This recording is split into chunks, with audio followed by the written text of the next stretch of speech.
Bienvenue à tous sur CryptoSat pour la deuxième vidéo d'actualité sur l'immobilier tokenisé. Aujourd'hui, mon objectif est de vous résumer les nouveautés du mois de juillet et d'août qui ont été des mois particulièrement chargés.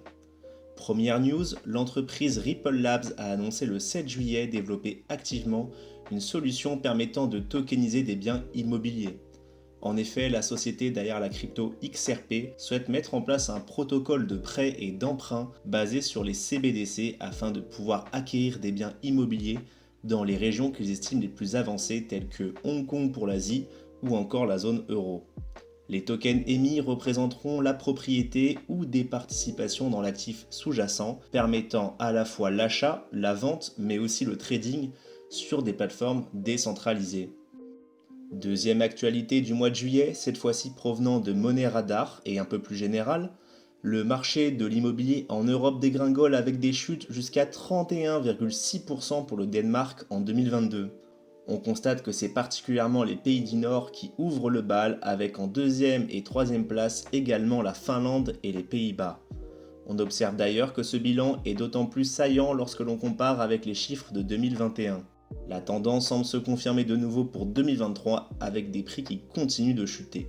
L'émergence de plusieurs acteurs européens de l'immobilier tokenisé semble donc arriver à point nommé avec de belles opportunités à saisir dans ce marché baissier. Troisième grosse actualité pour tous les détenteurs de Realty Token, vous avez pu constater une chute importante du yield sur les dernières semaines. En effet, l'entreprise Realty, leader numéro 1 de l'immobilier tokenisé, effectue un gros turnover sur des locataires dans la majorité des biens mis en vente avant le second semestre 2022. Cela s'explique par un rééquilibrage des loyers par Realty qui a poussé certains locataires, n'ayant pas de quoi encaisser cette hausse, à changer de logement. Au total, c'est plus de 40% des biens qui ont revu leur loyer à la hausse, dont 15% qui sont totalement vides, avec donc un rendement actuel de 0%. Jean-Marc Jacobson, cofondateur de Realty, a déclaré dans un community call qu'aux USA et au Canada, les déménagements annuels sont la norme et que la majorité des renouvellements se font entre juin et juillet. Il se fixe jusqu'à 16 semaines pour retrouver l'ensemble des locataires en prenant large, c'est-à-dire que les rendements devraient revenir à la normale d'ici fin septembre. Croisons les doigts. Realty risque d'ailleurs de baisser dans un premier temps le rendement net afin de recharger les réserves sur certains biens datant de plus de 2 ans dans le but d'effectuer des remises aux normes ou alors des rénovations. De plus, l'entreprise souhaite doubler son effectif, tout particulièrement chez les assets managers, afin de gérer correctement les biens de classe C avec de nombreux travaux à suivre, ce qui constitue la majorité du portefeuille actuel de Realty.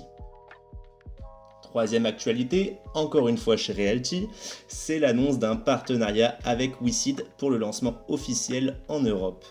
Realty a bien voulu s'entourer en sélectionnant WeSeed, un des plus gros prestataires dans le domaine.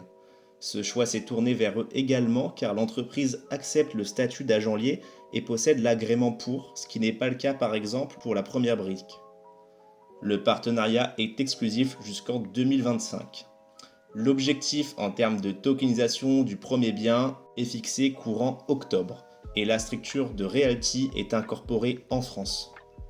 JM a d'ailleurs dit dans une interview que la communauté francophone représente 60% de la communauté totale de Realty, ce qui explique ce choix.